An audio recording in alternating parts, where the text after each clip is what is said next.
que és una fita històrica.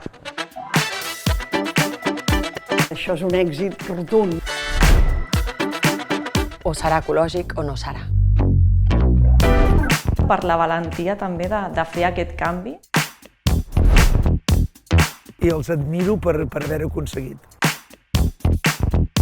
Buscàvem, intentàvem trobar una DO que apostés per la qualitat, però també pel medi ambient i per al tractament amb sensibilitat de les vinyes, i tot això també es transmet al vi.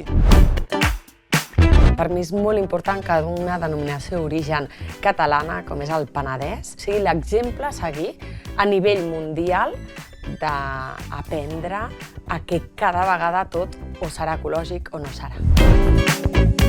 100% ecològica, en un món que camina cap a la sostenibilitat, que camina cap a protegir el planeta.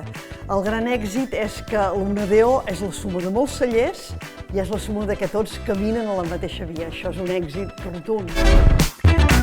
És un camí que molta d'altra gent agafarem i que esperonarem a molta gent a poder-ho fer i a fer més bon producte i a donar a conèixer els nostres grans productes que tenim i en definitiva que la gent d'arreu del món ens coneixi per fer les coses ben fetes. Diu molt del Penedès i de la seva gent, recalcar el compromís que tenen totes les persones que formen part d'aquesta denominació d'origen, pel compromís, pel respecte, per la valentia també de fer aquest canvi. Doncs és una gran notícia pel sector i pel món de l'agricultura i la viticultura en general.